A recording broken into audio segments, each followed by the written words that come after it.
Hey everyone, and welcome back to another episode of Awakened Reflections. With me, I have Tom Ross, and I'm really excited about this conversation. I trust that it will reach the right people at the right place with the right message, and I am really excited to connect and conversate with this guy. I have a lot of things that I would like to dive deeper into into what he knows from what I've seen on social media. And yeah, I'm excited. Tom, how are you? I'm doing great, Sean. Appreciate you having me on, and happy to kind of see where this conversation goes. Yes, thank you for wanting to be on. For those that are not familiar with you, with who you are, what you do, will you please share some of the information with us? Absolutely. So my name's Tom Ross. I am a spiritual teacher and a healer based out of Phoenix, Arizona. I'm actually kind of like a foot in both worlds. I own and run a mortgage company on one hand, and on the other hand, I have this healing, teaching, trauma release work that I do that I'm bringing into fuller and fuller expression. So that's more or less where I am and and what I'm up to. Yeah, awesome. Thank you for sharing. And when it comes to, I think we could start with spiritual healing. What is your definitions and understandings of the whole word healing? Because we got physical healing, we got like mental healing, you could say, we have soul/spirit healing. What is your understanding of just the general words and like those avenues of healing? What does it truly mean? So I don't particularly differentiate. Healing is healing, and if I look at an individual, it's almost like I view the entire system, right? It's if you're, let's say, one of the modalities that I use in my practice is something called applied kinesiology. It is simply strengthening and weakening responses to stimulus in the body, and I've been a master muscle tester in applied kinesiology for a number of years. So I give you that preamble to say, if I look at an individual, um, the individual that is in that body, or that is expressing as that body, is like the soul expressing in a physical body. It's all inextricably like tied together. And so when it comes to healing, I don't particularly think of physical healing being different than emotional healing, being different than spiritual healing. It's kind of like all a mesh. Now I say that, and obviously if you have a broken bone in your arm, okay, then the physical healing that's occurring there is perhaps a different process. But for the type of work that I do, it's all kind of like combined with itself. Yeah, I understand that. And when it comes to perhaps like you just said, it's all one thing encompassing each other. When it comes to the stories that we tell ourselves, the belief patterns we've adopted from childhood, um, and that sort of healing and traumas, what do you see from either your clients or people you've worked with, or even just yourself, that most people, like, is there one thing that stands out more than the other in terms of what people need to heal that you see? Is there like a commonality, like a golden thread that you just encountered? Well, I think that the number one theme that everybody deals with is an expression of the energy that that you might call like victim, right? So people hate victim. They hate it when they see it in other people. They hate it when they feel it in themselves, and then they overlay like all this force, to try and essentially solve for what's occurring in there. The number one theme that I see in terms of healing is the primary filter through which the world is viewed is this fundamental expression of victim that is expressed in this life very, very, very, very, very early on. And usually all the responses and the programming and all the automatic kind of like patterns that you develop are all either proving against or proving that very fundamental expression of victim. So, from a life standpoint, from a thematic, in this particular life standpoint, becoming aware of what your particular flavor of victim is, and then noticing how it's played out over time is one of the most effective psychological tools that you can do. And then on the energetic side, there are ways to forgive that type of information, so that you're kind of like restoring integrity to the system, rather than just overlaying positivity on something that is still foundationally cracked. Yeah. What has been your story to lead you into healing and the work that you do? What was life before? Because I'm sure it's like I'm not sure how true this is, but this is the way that I perceive how why people do things like this, why they become healers, and uh, on one I kind of adopt this from the Tony Robbins perspective. It's like when people want to change or why people do things, it's like somewhere on the scale of the spectrum of like inspiration. They're inspired to because they see someone do something, or there's really in the spirit of, and they create and change from that. Or on the other side of it, the spectrum is like desperation, where it's like they've reached the point in their life where they're like, I have to change, I have to do something because I have no other choice, no other option. And it's like I could be completely wrong on that. I'd like to hear your perspective on that. But what has been your journey that led you to do what you do now and who you've become? Yeah, you're spot on with respect to motivations. People are either motivated towards a thing or away from a thing. So that's what Tony's talking about there, and it is 100% accurate. So for me, there was, and it wasn't about like this healer thing emerged in 2019. I had had a very long career in very high levels of production, and I was always feeling displaced, like it wasn't what I was supposed to be doing with myself, and I was never able to just relax and be, and then just enjoy my family and enjoy, like, there was always some nagging thing in the back of my mind, this ache, that there was something more that I was supposed to be doing or should be doing, and I couldn't solve it. And that led me down the path of personal development, traditional personal development. So think Tony Robbins, think, if for large group awareness classes, landmark forum, PSI seminars, like that type of information. In that information, you become acquainted with. I became acquainted with the idea that there's a lot that's running on autopilot. Life is happening, and then my response to life, is essentially very automated. And then once you kind of move into that area, you're like, oh, that's very interesting. And I took these classes and I did these courses, and I became exceedingly effective, so very effective at getting stuff done. But that dry, gnawing ache in the soul never went away. And I was like, why in the hell? Like, I know I'm objectively a badass in all these particular metrics. Why do I feel something totally different? And going through trying to solve that pain led me eventually into the realm of, call it, more spiritual. My old mentor and my dear friend, Matthew Ferry, is a spiritual teacher. I stumbled upon on his work, did a mastermind with him, and I was like, oh, there's something about this information. And through that, I became aware of, started learning about karma and these energetic filters that are going on. And so you might think of it like, you have at the very top, like, your conscious mind, and you've got your unconscious mind that's like bigger right underneath the conscious mind, and then the one thing underneath that we're all actually connected to, that super consciousness, that thing that is running in the background. And then it was really, my mind being chatty, my inability to relax and to just be, had less to do with like my unconscious thinking. The unconscious thinking was informed by the energetic information disrupted at the bottom. Your karma is what I'll call it. You can call it whatever you want, but it's that energetic information that is ultimately driving the unconscious mind to perceive itself in a survival state, which ultimately drives, like, the conscious mind to look and try to find what the hell is wrong.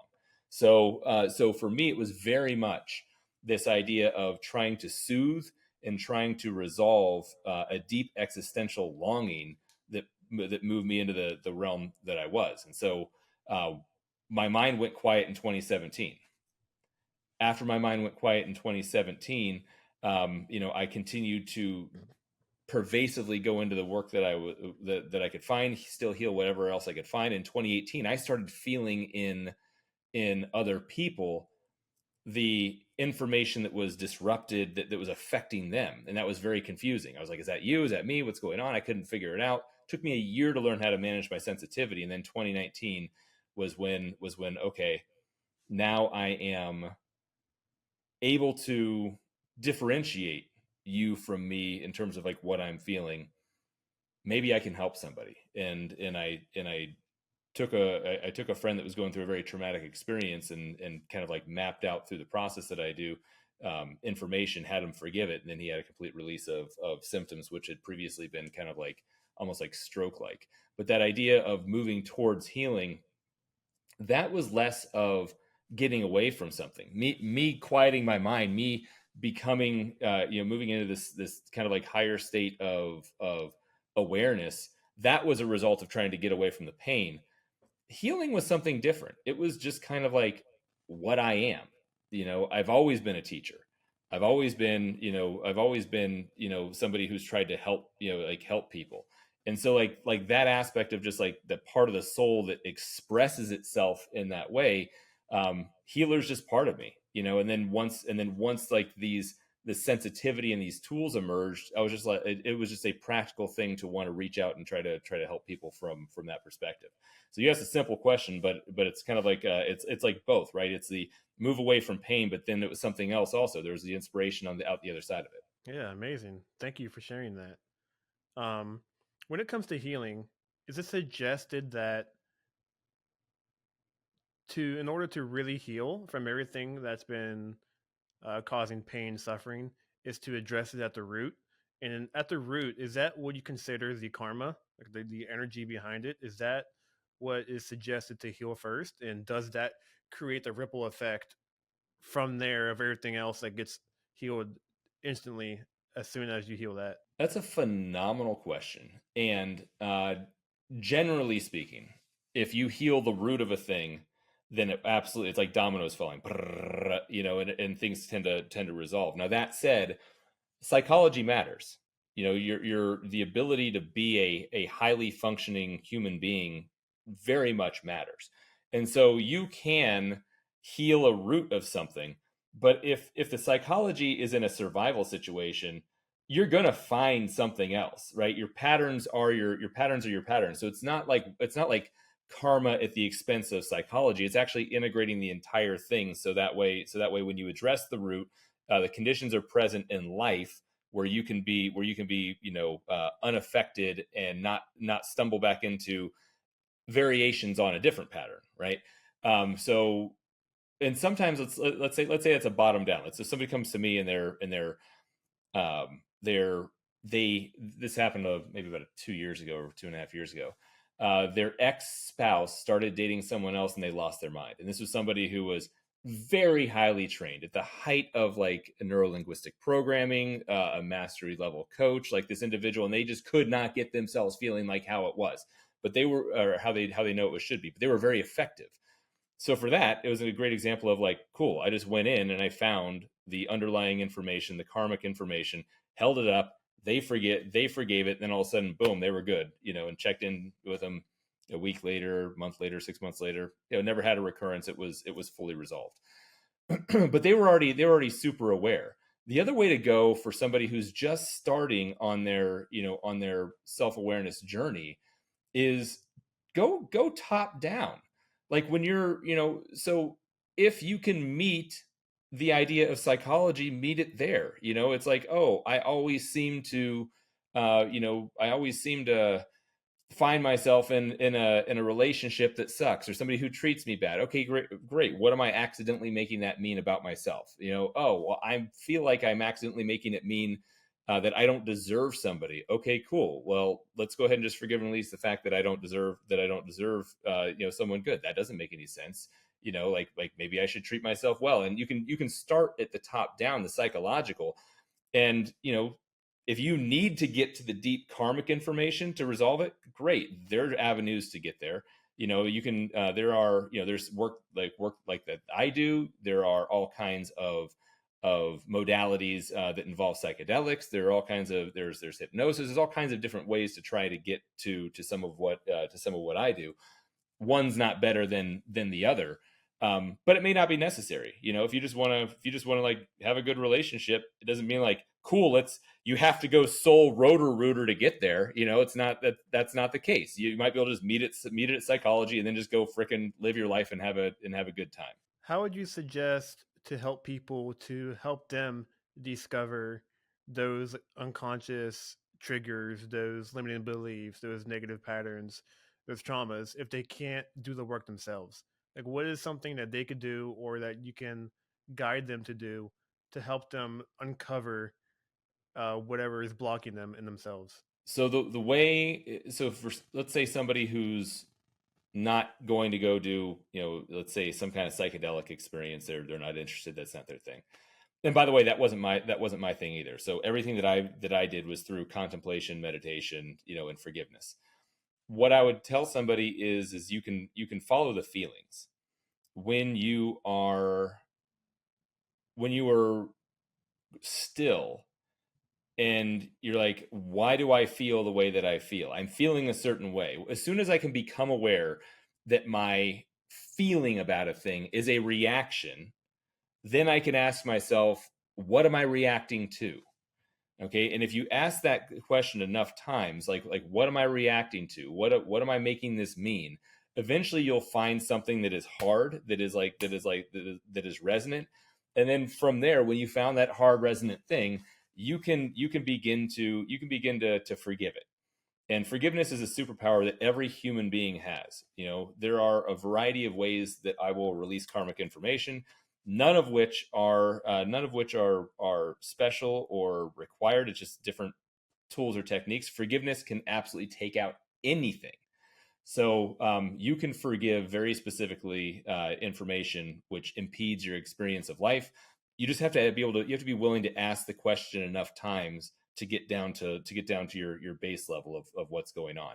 And then at the end, Shaun, there's got to be a willingness to heal, right? So the soul has, if the soul has volition to heal, volition's kind of like will, then you can absolutely do it. But I mean, you probably know in your life there's some people who you just look at and you're like, I don't know what it is, but it just seems like they want to be in pain right now. It's like the cycle they're in is like everybody looks at it, they're like, huh, if they just stop doing that thing that they just keep doing, but they seem committed to hurting for whatever reason, right? So when you want to feel better, you can always get yourself down. You can always find it. You can always forgive it, and get involved in a community. Have people that are kind of like-minded that can kind of like help you see your blind spots. Yeah, what is the true power of forgiveness? Because recently, because I've been diving into a lot of spiritual and metaphysic uh, books and resources recently, and the two words forgiveness and love seems to be a very um, symbiotic, like attached meaning between the two. And it's like I just started dabbling into like a Course in the Miracles and that type of Mm, learning. And the forgiveness is mentioned a lot that I've picked up from yep. my awareness recently. What is the true power and purpose and meaning of forgiveness in life and also in healing? I don't know about what the true purpose or whatever. I can say that in my domain where I operate, forgiveness like restores integrity to things, right? So let's say if you think about if you might think about karma like a shattered mirror. Let's say an event happens in life. Let's say it's a major event. It's almost like a mirror got thrown on the ground and just like splintered everywhere, right? So now I have something. This mirror now lacks integrity. It is spread, in over 1,000 different pieces, little shards and little fragments.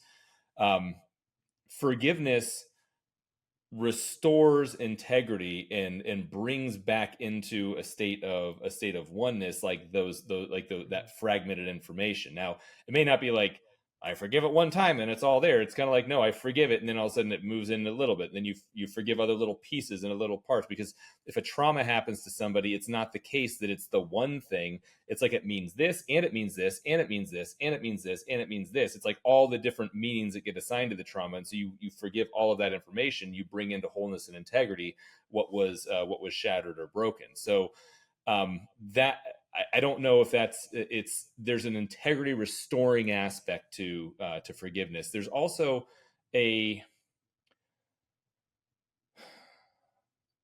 acceptance is part of forgiveness. There's like the acceptance of a thing that occurred is fundamental within forgiveness. Yeah, I think that's probably I think that's probably yeah. I think it's probably acceptance, and then kind of like, and then integrity restoring. And I think you asked like in life, it's also exceedingly practical in life. The ability to forgive is just a very handy practice to, to have day in, day out. Anyone who has a spouse, anyone who has children, anybody who is aspiring and pushing to drive themselves into a different direction, but they're far away from their goal, like the act of forgiving yourself for being in the position that you're in, forgiving the illusion that there's even anything wrong with it, right?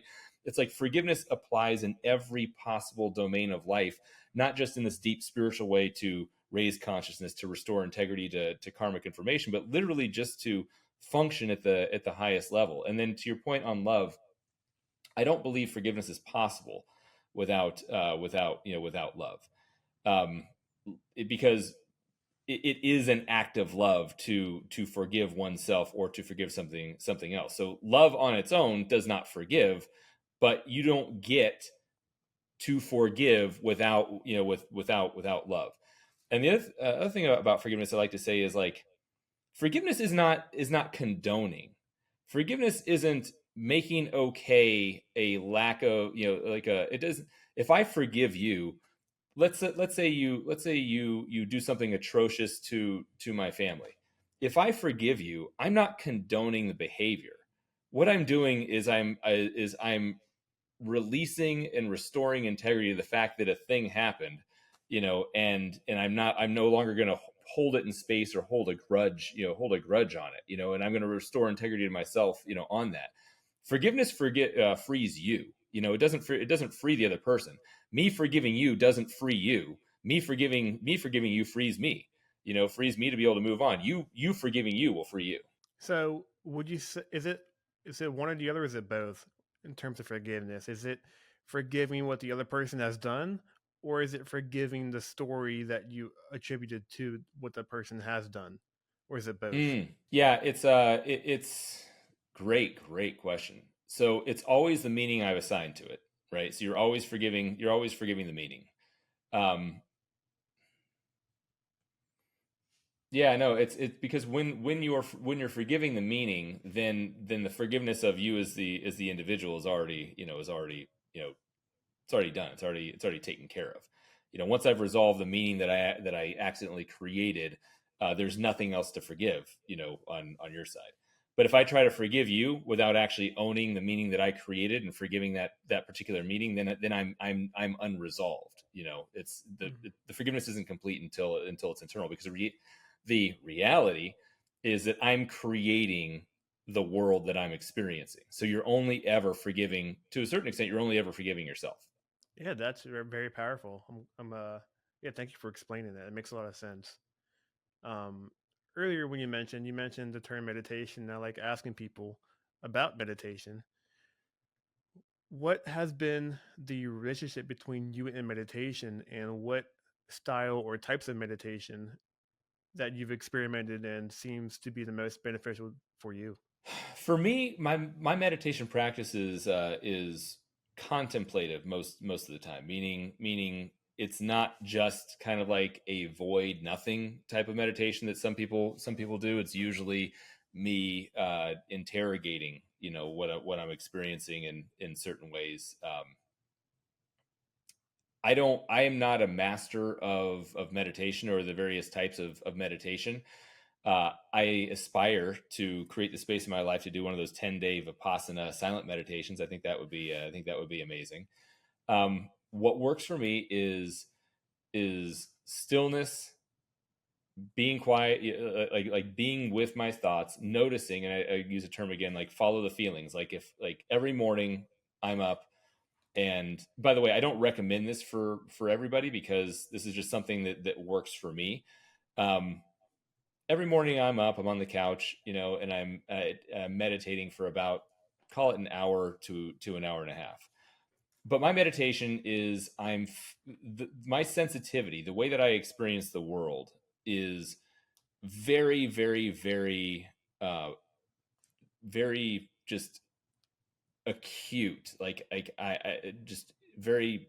I'm sensitive. I feel people, things. I feel the world. I feel like all this different stuff. And so for me in the morning, what I do, it's like I'm sitting quietly and I'm just following the feelings. I'm like, what am I feeling? Like great. Why am I resisting that? And then I'm just going through a process of letting go of myself, like these little things that I'm resisting, until I just get into a place of kind of like profound peace. In my process, you know what meditation was? Hmm. 3 breaths, just 3 breaths. Just close my eyes, take a deep breath, hold it as long as I could, let it out. Take another deep breath, hold it as long as I could, let it out. Do it a third time. And that was every bit as good as anything else. So I want to make this point on meditation. Everybody has 1,000 ways that it could/should be done. It's all based on just like what works for the individual. The thing that I do is simply because like if I don't do that, then I don't function as well as a human being, so they can find your own way. And if I was going to answer on what I'm interested in, I'd love to do more kundalini. I think I love breath work. I love doing that type of meditation as well. But right now, what I do is meditative, contemplative, to get myself into a place where I can then function at a high level in the physical, the mortgage world, and then still be a father on the other side. That's beautiful. What is the relationship that you understand and experience between thoughts and feelings? Does thoughts influence feelings, and then feelings influence thoughts, or do they have like what comes first, like the chicken and the egg story, or are they completely separate? Phenomenal question. It's a feedback loop. Is the short. So let's say when you get to the level of thought, it becomes a feedback loop, because the feeling precedes the thought, but then the thought that you're reacting to Hmm. feeds back into the feeling. What you want to do is at the deepest level, before feeling, is meaning that is created. Okay, but it's meaning outside of mentation, right? So thought implies mentation. Feeling unsafe, feeling powerless, feeling like an enemy, like a grudge. Like those are base level human urges. Feeling that you need to be accepted. Like those are things that precede actual feeling. They inform the feelings, and then once you're in the realm of feeling, then all of a sudden now you're involving thought, and then there's your feedback loop. But you want to go down to the base level. What meaning have I created such that I'm feeling this thing that I'm feeling? And then you forgive that illusion, and then everything else just kind of like disappears. Is there like a suggested balance between the two and how to operate your life like daily? Um, like a being and doing. It's kind of like the duality dance of it all. It's like, do you tend to see or experience your life through feelings first? Is there like a 50-50 balance? Is there like, okay, I want to feel first, then uh, have your thoughts aided into your experience of life? Where's like the relationship between the two in your daily life, or how you would like to perceive life? I am going to deflect the question because I am not fully following you, by asking you to tell me what you do, and then I'll then I'll follow your lead. Yeah, so it's like, how I would go about answering that question at the moment, to the best of my ability, would be that feelings seem to lead me in the right direction by trusting them. Whether we can call that intuition or a direct source connection to God or creator or source conscious, whatever you want to label it as, that seems to come before thought. And when I started thinking about things, there's an opening, there's a chance, there's an opportunity for me to masquerade or suppress or change the story of whatever happens. And so it's like, I was wondering, because a lot of spiritual people, or as people in general that seems to be living the good life or in peace, flow, and happiness, tend to follow and live their lives through feeling rather than thinking about things. Because the thinking involves ego, they say, and they say that your feeling involves intuition, which is a direct communication line between the oneness of reality. So I was just wondering if, like, what do you follow more? Do you follow more feelings or do you follow more thoughts, essentially? Got it. Yeah, thank you for clarifying. I'm sharing your context now. 100%. I'm in the I'm in the intuitive space, Mm, and then I apply logic and reason, right? So it's not one at the expense of the other. Um, it's a combination, but the way that it feels for me is, I'll use a term like alignment, right? mm, Am I aligned in whatever it is? Does it feel like it's the appropriate, like it's the appropriate move? So yeah, and I think that resonance is probably the word that I would, like the word that I would use. Like, if and I'm checking in on this constantly right now. So I have this hallucination that 4 or 5 years, the spiritual practice that I have is built up into a way and exists in the world in a way where I'm able to kind of like do more of it in my life, and I'm scaling back my involvement in in the mortgage space. Um, not because it's wrong or anything, but just because the one is a fuller expression of what I am. And so I'm in this dance, currently, where it's I'm doing both of these things that seemingly are have nothing to do with one another, and I'm constantly checking in on does this feel like it is aligned with with with it's not higher purpose, it's just like with what's coming through. Okay, mm, so if you are consciousness expressing itself, okay, there's something that's coming through that's expressing. You essentially represent, I essentially represent a seed, okay, that the conditions in the environment are such that there's something that's growing and coming through that. My hallucination is that what I'm doing is conducive to the expression of this expression of spiritual teacher, and I'm just checking in to make sure that it feels, that's the case. Every time I'm making a move on mortgage to hire more people to do other things, I'm like, does this feel like a yes? You know what I mean? And I'm very much intuitive on that spot. Yeah. Yeah, how can you differentiate the two voices? Because it's like you hear an intuitive voice and you also hear an ego voice. How can you differentiate between the two? Because I'm sure a lot of people can think that, oh, it's God speaking to me, but it's like it's actually the ego playing a very uh, detailed game of masquerading itself into thinking it's uh, coming from there. So how can you tell the difference between the two? Sometimes you can't.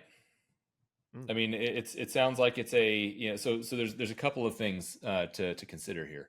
So number one, you're going to be wrong at times, and that's okay. You're going to get taken off track at times, and that's okay. You're going to be so full of confidence in the Holy Spirit that you know that this is what's going to happen, and then it's going to wind up being completely wrong. All of that is okay, and all of that is part of the process. For me, I I run everything through the mechanism of applied kinesiology and what's strengthening or what's not, and I have a community of people to check my math to see if they're corroborating the information that I'm picking up. That is a practical, handy thing that I have because basically who I am and what I've been involved with for a long time. Outside of that, you just follow the resonance and then you adjust, when the environment presents you feedback that says that you were off track, and you forgive yourself for whatever it was, and you take the learning, and then you recontextualize the entire process in a way that it wasn't a failure. It was what did you learn as a result of it, right? And so it's it's assured that you're going to get pulled off track, and basically your ability to kind of like accept, forgive, respond, and then iterate is kind of like the game on that. But generally speaking, the very subtle pull of pride is usually can be an indication that you're that ego is moving in there, right? Pride is such a valuable instinct, such a valuable drive. You know what I mean? It does pride builds monuments. Pride builds massive structures. Pride can build things that are exquisitely valuable to society. But if I'm influenced by pride in the pursuit of what I think is important, then many times I'll find myself off track like a little bit later on.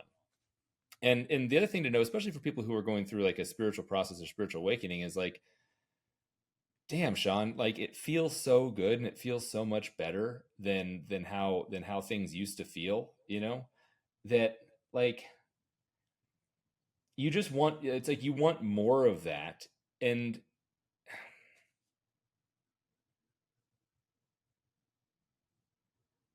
it's just it's all part of the process. Like it is almost guaranteed that you'll get pulled off track because this thing feels like people get very evangelistic when they get on a spiritual path, right? And they get very righteous about the spiritual path that they're on as compared to other to other paths. um, and you can see it out there, even on X or or on Insta or whatever. And if you tune in, you can feel it as well, that there's a an evangelism, and a righteousness, that people need to know what I know, and they need to be doing what I'm doing, and if they only knew, then the world would be blah blah blah blah blah. And ultimately, like all of that's bullshit, and so those people are on their path right now. And eventually they'll wind up figuring out it's bullshit, or they won't wind up figuring out it's bullshit, and then like that's fine too. It's all unfolds perfectly. I gave you a bunch of psychobabble that I don't know if you can use on that, so sorry about that, man. No, you're all good. That what I'm understanding is that basically that's the spiritual ego. It's like the because I've been tied into a spiritual ego where it's like, oh, I think I've awakened, and then it's like, oh, I carried on the ego masquerading stuff as uh spiritual, like I've been enlightened perhaps. So it's like I understand where that's coming from. How'd you let it go, right? I think it's a super super valuable point. Did you beat yourself up over it? Did you give yourself grace? What'd you do? First off, I had to figure out and be aware enough of what was actually happening. So it's in the physical form, I was able to see the results, like feedback from like the external world, from me, like the feelings you could say, like the relationships that's been mirrored from me, because it's like I am a proponent, or I believe in the idea that the world was created from within, so as within, so without. Reality is a reflection of your inner consciousness and how you are, your state of being. And once I started noticing that what I thought conceptually that, oh, I've learned the concept through reading books or listening to that podcast or YouTube video, and just me thinking that I embodied it was two completely different things. So it's like I had the awareness that I was still feeling either depressed or heartbroken, and it's like, okay, I think the voice is telling me that I am living this way, but in reality and results, it's not true. So therefore, something must be going on here deeper within. So then that's when I started doing more deeper reflective, deep meditations and just asking myself why, like, why am I feeling this way? And I kept breaking it down to why until I got to the root of it all, the base of it all. And I was like, oh, I see what's been going on here this whole time.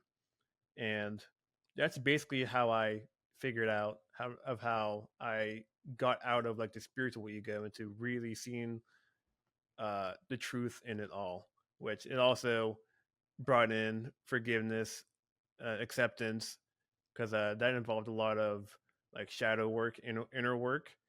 Um, because there was a program that I was running in my life for the past 11 years now, like a trauma that I suppressed, and it's been unconsciously, subconsciously, whatever label is more correct, has been running the scenes. It's been like the real puppet master behind everything. And it took me a long time to finally have the right definitions and the right awareness with the right perspective to see the truth of it all.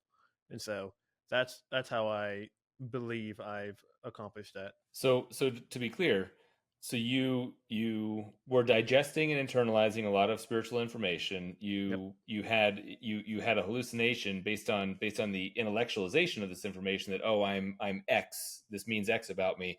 The feedback in the environment was dissonant with with what you thought should be happening, and Mm-hmm. then you took that and you went through and self-evaluated and asked why a whole bunch to get down to a root issue. This root issue was a particular trauma from from 11 years ago, and then you deployed forgiveness and you worked on it to be able to, or through some modality to be able to kind of like let go of it, or you're in the process of letting go of it. Yeah, you've been very correct so far. It's like, so it was a belief from and all being transparent, like there was a middle school breakup when I was in eighth grade that completely wrecked me. It was a year long relationship where I was completely attached. You know, she was my everything, and that whole first love, first everything. And there were rumors that started to spread around the town that she was pregnant. I'm 13 at the time; she's 12 at the time. The truth of it all, she wasn't even close to it. And it was interesting because I grew up in a small town of like 5,000 people. The rumors started. I don't know where the source started.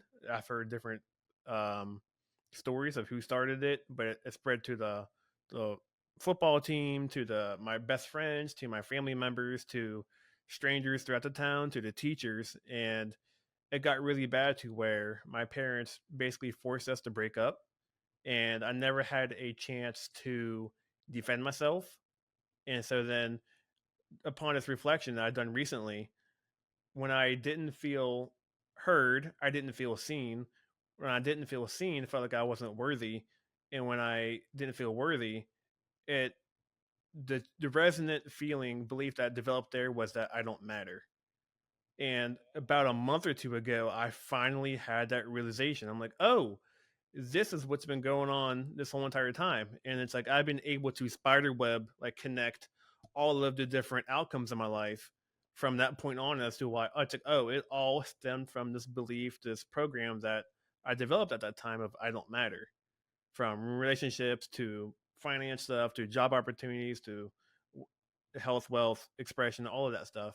I'm like, wow, that was very enlightening for me. And it's like, I can't say that I fully healed from it because I don't know what the feeling is yet of me being fully healed or if that's even possible. But I've done some healing modalities, such as writing a story to my younger self, changing the story, and forgiving Shaun at that age and what he needed to hear at that moment, and allowing him to express those emotions instead of me suppressing them all the years. I've done that. I've done some like affirmations, trying to rebuild it. I haven't. This would be interesting to hear your feedback on. It's like I haven't done because I'm not too familiar with yet. I'm still learning about this whole karmic and energy. Still learning somatic. Somatic just came into my awareness like about a year ago, so I'm still learning about that whole healing modality. But it's like I've healed some aspects of it. I'm not sure if I healed all or like the root of it because it seems to be like the karmic attachment or however you describe it seems to be the base of it all. And so it's like, am I in the next part of my healing journey seems to be going heading me towards in that direction. So I think that it's such a that's an amazing story and example and congratulate yourself because like you are healing karma through the work that you've already done already, right? So I mean it's and if I tune in and I'm playing around with the degree of complete with that experience, I mean like you've done probably 75% of the work that's that's able, but what you're describing, the phenomenon you're describing is like there's still something that I can't, and if you did nothing other than continue to do the work that you're on and go back and continue to find more information to forgive, like Mhm. you'll nail all of it, right? If you would like, I mean, do you want to just contextualize something right now and see if we can get you to whole, complete, and neutral with it? Yeah, I'm open for anything. All right. So I'm gonna check my physiology here real fast. So let's Yep. see. Okay. So I might I'm gonna muscle test on my fingers here. All right. So if I this will be easier. So if I say the word love, love goes strong. If I say the word hate, hate goes weak. If I say the word hate and I'm holding the energy of hate, it doesn't matter how hard I hold that, like the physiology malfunctions. Similarly, if I say the word love, I'm holding love, I will rip this finger out of its socket before this thing comes through. So now this is taking me it's taken me years to have my body respond to stimulus in this particular way. This is just something that I'm showing. So what I'm doing here, if I play around with this idea that Shaun, degree to which Shaun is whole and complete with the event from his that he's describing from middle school. It's at least 30%, 40%, 50%, 60%, at least 70%, 65, 64. So more than halfway there, which is really fantastic. So what I'd like to do is,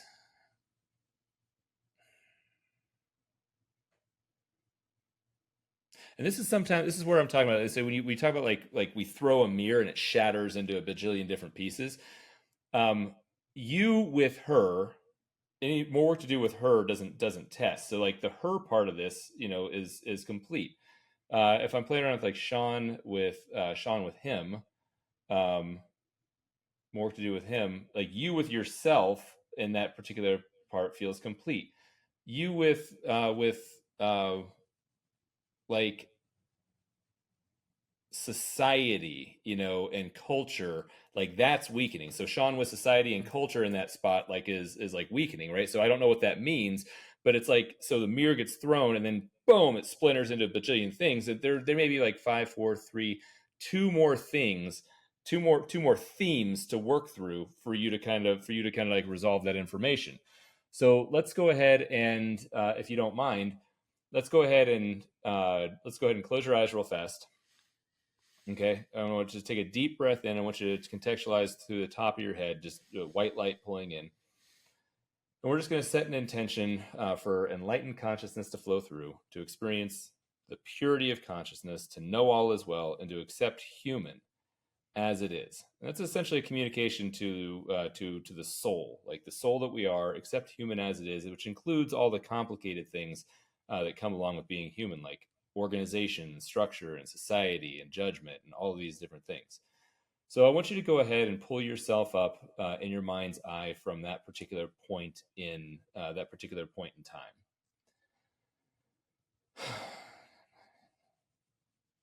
And there's probably about five people that are associated with that point in time. It's not her, not you. Like, give me like we need to kind of like find the five people. Your parents, yeah, is your both your parents? No, it's your mom. It's your father from that point in time.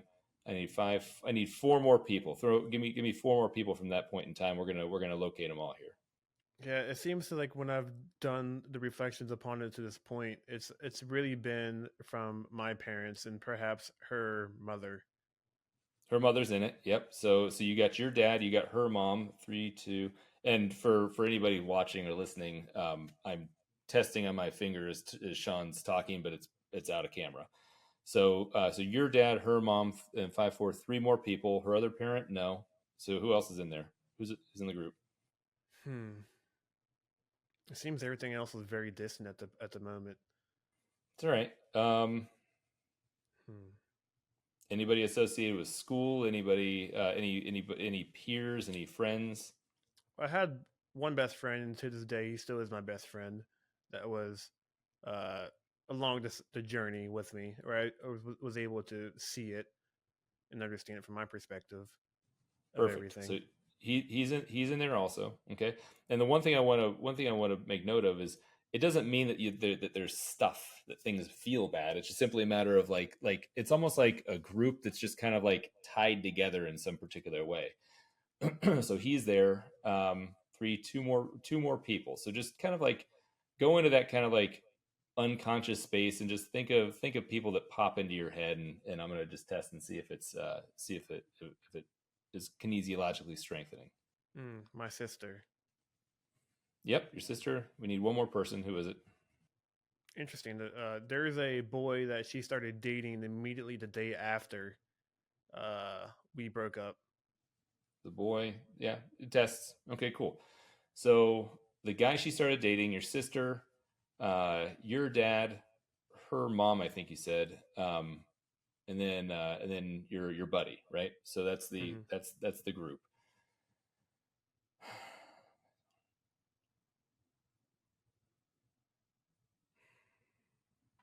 So you, them, and one, two.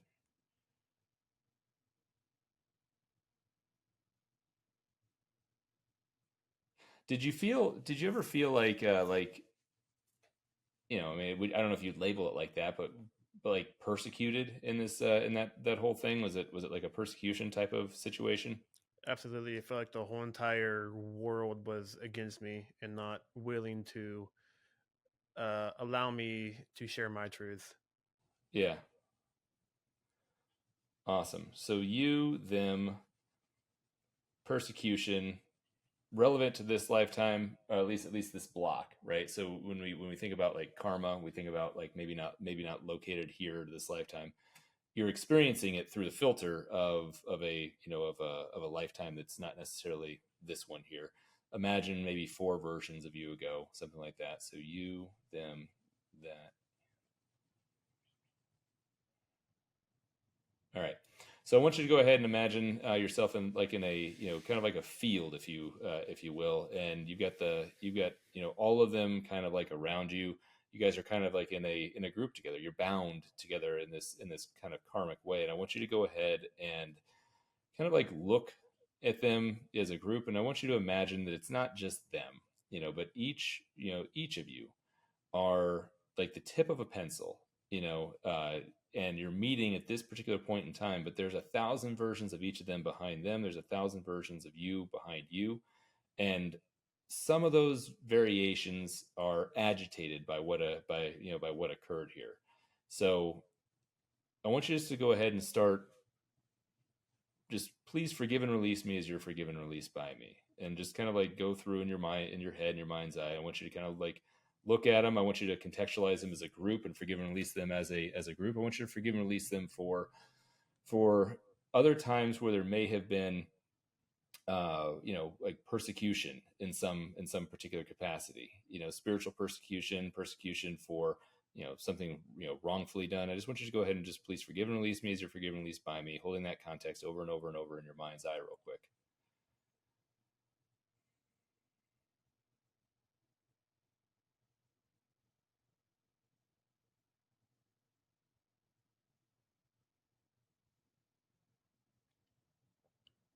Done.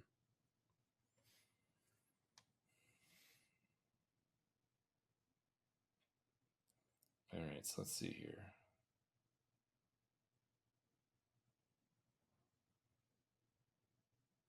Pineal, opposite pineal, ego 1, type of ed and sleep. So if I test now, Shaun degree of whole and complete with that event, at least 30, 40, 50, 60, 70, 80, 90, 85, 84. So something got moved. 3, 2, 1 thing.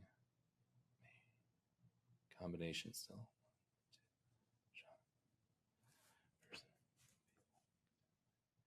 Oh, this is probably not riveting podcasting as I'm sitting here just whispering to myself, but I'm here for This is you. for the So YouTubers. This is the YouTubers that's there watching. we go. Let's see. 5, 4, Go ahead and pull her up in your mind's eye. Mm-hmm.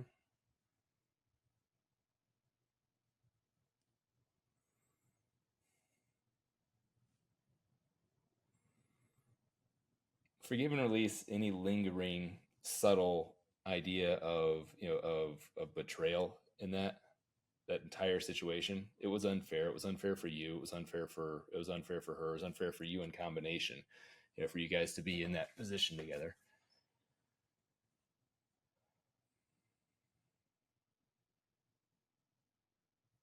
Please forgive and release me as you're forgiven and released by me.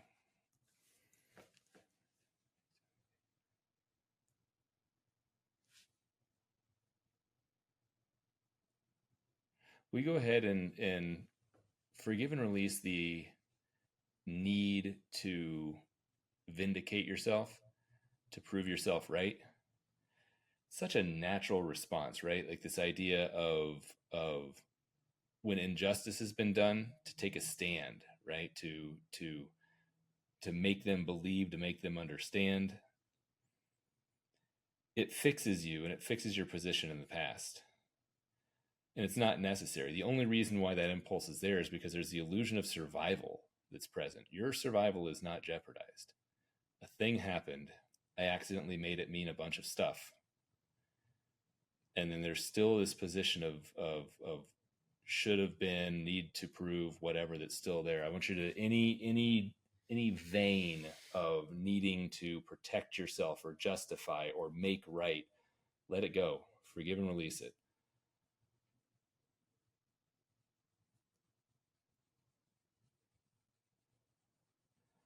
What happened to you was whole, complete, and perfect, exactly as it was. It created a sequence of events and circumstances which allowed you to delve yourself and become more aware. Part of what you are and who you are and what you're becoming is an expression of that particular trauma and what you've chosen to do with it. And from that perspective, you could actually be exceedingly grateful that it even happened to you. You discovered and healed karma in yourself on your own, on your spiritual path, because that thing happened to you. I suspect that it's influenced you in profoundly positive ways in other ways as well.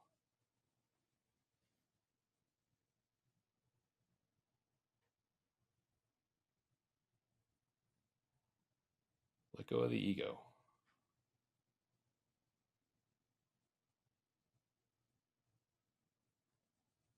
It's perspective. It's not right or wrong. You're not right. They weren't right. You weren't wrong. They weren't wrong. Everybody had a particular perspective about an event. And all it is dueling perspectives. Now, you can empirically say a thing did or didn't happen, but how people responded is not a fight worth having, not for what you're committed to. Let them have their opinions. Let that time have its opinions. What must? There's a must that's hanging out right now. Like is it you must, they must? What must do you have that's still sticky here? The ego wants to say that it's for a good purpose. It's like I must figure out everything and heal from this in order to help those who have experienced perhaps the similar journey of the suffering from the Oh, traumatic inference.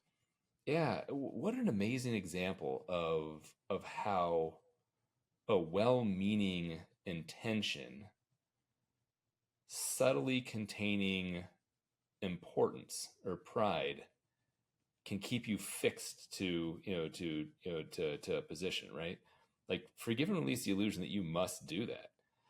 Like you're a lighthouse, brother. You are someone who is, there's going to be 1,000 versions of this, and regardless of whether or not, there's no must about resolving all of that so that then this can mean something to someone else. Let go of needing to be important. Let go of this event needing to be important.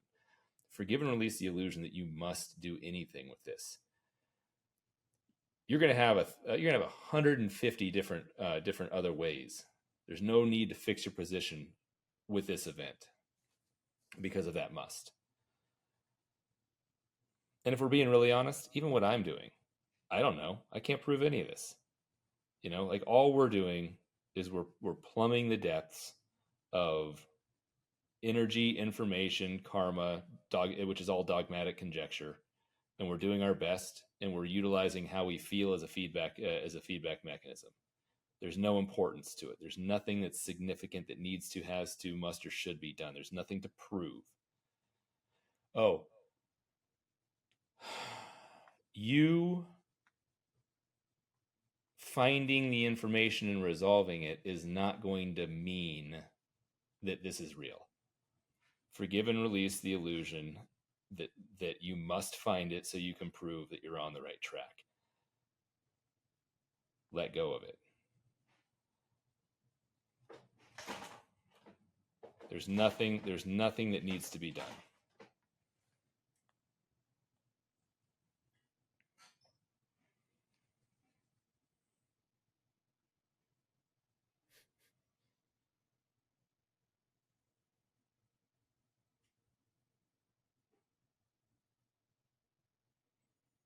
Thank your ego. Thank the ego, and I want you to thank the pride. Like look what it's done for you. You're literally going through and having like a spiritual awakening in broad daylight in front of people, so that they can be the beneficiary of of your process. It's doing wonderful things. There's nothing to resist about it. It's just not necessary to remain attached right here.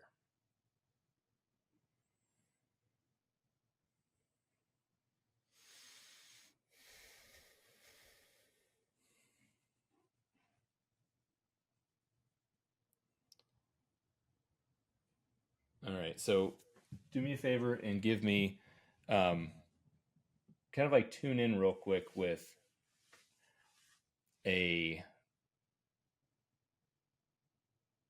event. I want you to think about the event. I want you to think about all of the stuff associated with the event. I want you to look for feeling and discontent. On a scale of 0, meaning dead, neutral, and peace, or 10, I'm going to fling myself out of the fifth floor window of a building. What do you experience when you're thinking about the event and the associated people and situations? Right now or in the past at that Not moment? right now. Like as you contextualize it right now, what do you experience it? A 2. Perfect. So a 2. It's like balancing back between like 1 and 2. So at a 2, let's see. Purpose, stand up for yourself. Let's go ahead and there's something in the individuated soul yet. What is it?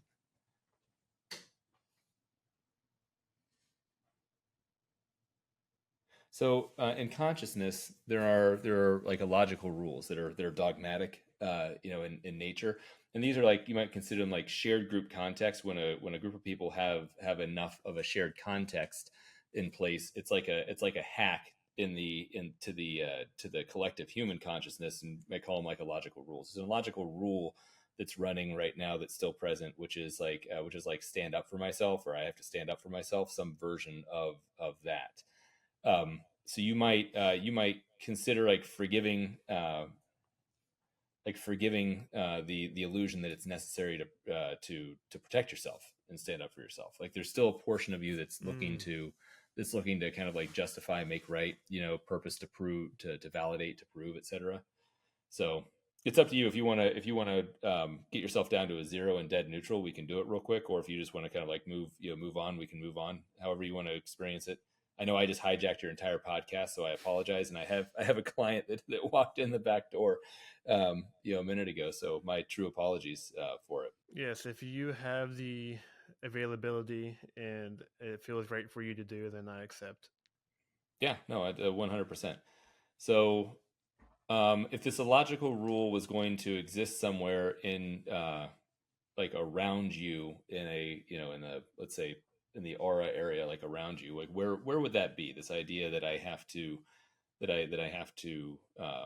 stand up for myself. I associate it as like a bridge, like a it's like right between like the throat and heart area. It's right in front. Feels like Yeah, right here. perfect. That's great. Um, so let's go ahead and focus in on that energy, and we want to be exceedingly grateful for the value that that kind of like rule is had. I mean, what an exquisitely valuable protocol to have running automatically. And how great to have to have this have to stand up for myself, running as a default. In your particular case, it's just accidentally keeping you fixed at a point in time and fixed with a particular experience, which isn't relevant to what you're committed to now. So go ahead and forgive and release the need to or the have to stand up for myself.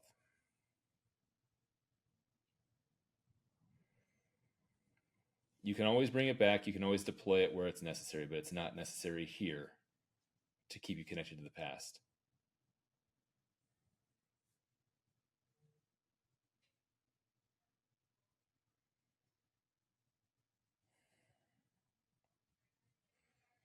There's shared information.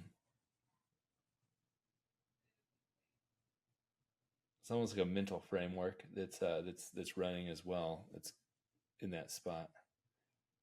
What is it? It's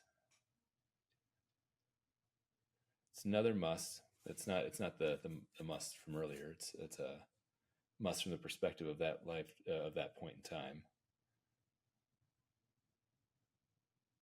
Oh, um, it's like I must make people believe like that I like that I'm good, right? Like that I'm a good guy, like that kind of like they must understand, me. I want you to go ahead and forgive and release that they again, I always like to approach this stuff from the perspective of being grateful for the function it serves, right? For the survival function. There's nothing wrong with this information. It runs in every human being. In this particular case, it's mismatched with what you're committed to. So I want you to go ahead and forgive and release the must. Make them believe they must know, like who I am, and that I'm a good guy, that I'm a good person, like all of that kind of stuff. Forgive and release it.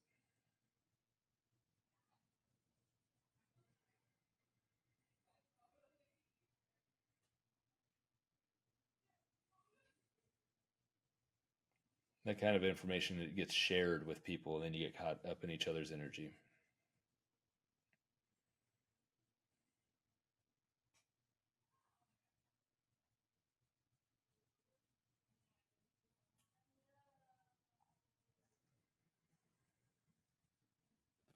I want you to go ahead and I want you to pull up the event. I want you to pull up the sequence, the circumstances, the people, and all that kind of stuff. And I want you to tune in again on a 0 of 1 to 10. Did we move the other direction? Are we up to a 3 or a 4 now? Are we down? Are we down closer to a 0?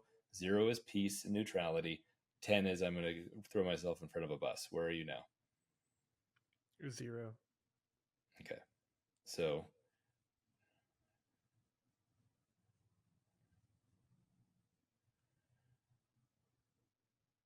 okay, so the thing to notice is, we talk about like the throne mirror. those last little releases to get you to the 0, on that. um One was, just like was like it wouldn't have been like the victim thing, you know what I mean? It was the victim, you kind of dealt with the victim component of it, already, which is frankly amazing. It's really outstanding. This was this was more like, a reflexive reaction on the one. They must know how, who I am, and how I'm good, and then the stand up for myself, right?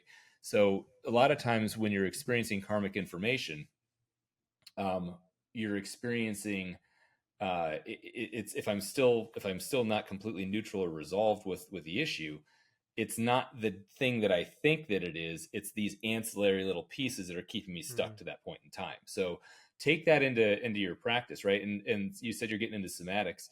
I love somatics, right? Because there's this you might contextualize what we just did in the realm of like the spiritual body, like soul, soul body.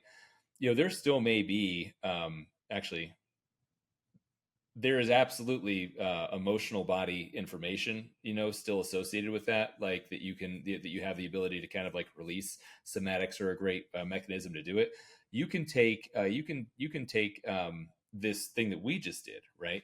And you can set an intention to release any energy and information that's affecting me in this particular area, and you can take that into a somatic practice, and then purge, blindly. So Mm. I went in. I'm a bloodhound. The thing that I do is I can go boom, and I can say, here's this thing. It has these qualities. Forgive it, and then you can forgive it, and you have an experience of having it released. The somatics would be like kind of like carpet bombing, like the whole thing, Yeah. which is fantastic, and you can handle probably 80 or 90% of everything through that particular blind forgiveness, intention setting, purging in the system.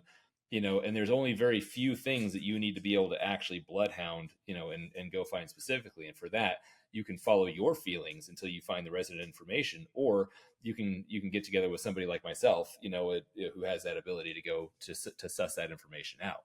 But that's an example of the just kind of like the work that I do, and what I am.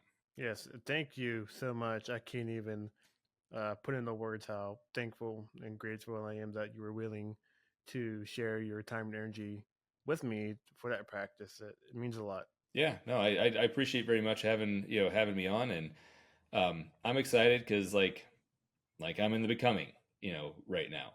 I'm in two worlds completely, and I think I know where things are going, and I'm just checking in, and feeling like I'm aligned and on the path. And right now, I feels like that, and it certainly felt like that to be with you, Shaun. So thank you. One or two very quick last things because I know you have a client and some other things to take care of. Before I ask the last question, where can people go to contact you to find out who you are and what you do?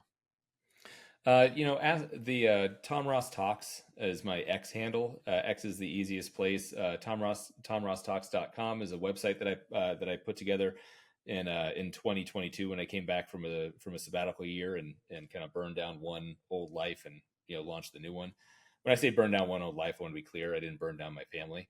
I just pivoted away from 25, from about 23, 22 years, and the way that my life had been going mortgage wise, and then decided to be two things in the world, not just one. So it is not as updated as I would like it to be. However, I am there, and certainly I'm chatty on X, as you know. Thank you. And the last question is, what is something deep down intuitively in your heart that you feel the message that you need to spread and share to humanity? What is that calling? What is that message? What is that quote? What is that story? What is it that you feel the need to share from you to the world? I like it's you're bigger than you know, and it's at the end of the day, we're all one thing expressing itself with infinite variety, and that the only thing standing between that and really just bodily the realization of that is just this old information, this legacy information, this karma, if you will. And at the end of the day, everybody's path, whatever path they're on, whatever discipline, whatever modality they're following, or modalities, it all ends up in the same place, and it's all perfect and unfolding as exactly as it needs to be. Lovely. Thank you so much, Tom, for this excellent conversation. And I trust that it will reach those people to help them in many ways that they didn't even expect or did expect. So, once again, thank you for this conversation. I can't wait to see how this conversation impacts the world and the work and who you are. Awesome. Appreciate you very much, man. Take care.